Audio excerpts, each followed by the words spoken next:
কাকা আপনাদের এই এলাকারে কি কয়? চরগাঁও না মধ্যমপাড়া। মধ্যমপাড়া। এই পাশে কি আর এলাকা নাই?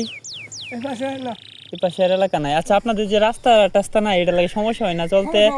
এই পোলাপান স্কুলে যায় কেমনে? এই কষ্ট হয়, খুব বিপদ। খুব বিপদ না?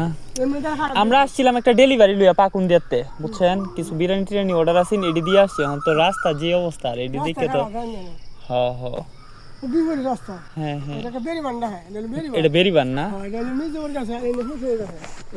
এই মির্জাপুর কি এই পাশে, আর এই পাশে হুসেনপুর? আর এই যে এই পাশে যে এলাকাগুলো দেখা যায়, এডি কোনটা? এটা সেই পারে নদীর সেই দিকে বাবাল। ও আচ্ছা, বাওয়াল না? গড় তালাত পড়ছে। এখন তো আপনাদের চলাফেরা করতেই অনেক সমস্যা, ঠিক না? এটাই তো দেখলাম যে আসলে মোটরসাইকেল নিয়েও আসতে সমস্যা না হয়। রাতে না, রাতে কথা নেই। হ্যাঁ হ্যাঁ, খুব বিপদ, লেখাই নেই। এখন আপনাদের রাস্তা নাই, ইট বিছাই দিছে। ঈদ বিস্তানি রাস্তাতে চললে আর বেশি সমস্যা হয় যদি আপনার। আসসালামু আলাইকুম।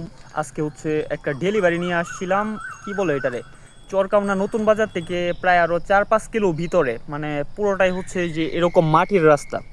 এই পাশে মাটির রাস্তা, এই যে এই পাশে মাটির রাস্তা, তো সব দিক দিয়ে মাটির রাস্তা। আর এখানে আইসা যেটা বুঝলাম যে আসলে এই এলাকায় প্রচুর পরিমাণে মানুষ বসবাস করে, এগুলাই হচ্ছে যে এই এলাকার মেইন রাস্তা।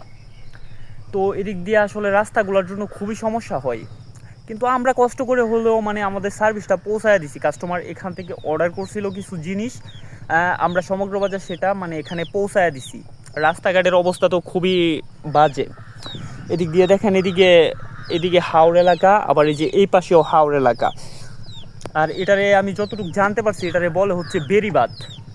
তো আসলে লোকেশনটা আমি এর আগে কখনো আসি নাই, বা এর আগে আমি শুনিও নাই, কিন্তু যেটা বুঝতে পারলাম ওরা আসলে খুবই অবহেলিত এই এলাকার মানুষজন। যাই হোক, তারপরও যদি আমরা চাই যে এমন এমন প্রত্যন্ত এলাকার মধ্যে আমাদের সার্ভিসটাকে পৌঁছে দিতে, যে এলাকার মধ্যে আসলে মানুষের চলাফেরা করতেও প্রবলেম, এরকম জায়গার জন্যই কিন্তু মূলত আমাদের এই সার্ভিসটা। তো সেটা যেরকম প্রত্যন্ত এলাকায় হোক, ইনশাল্লাহ আমরা আমাদের সার্ভিস প্রত্যেকটা এলাকায় পৌঁছে দেবো। পাকুন্দিয়ার যত অবহেলিত এলাকা আছে সেগুলাতেও।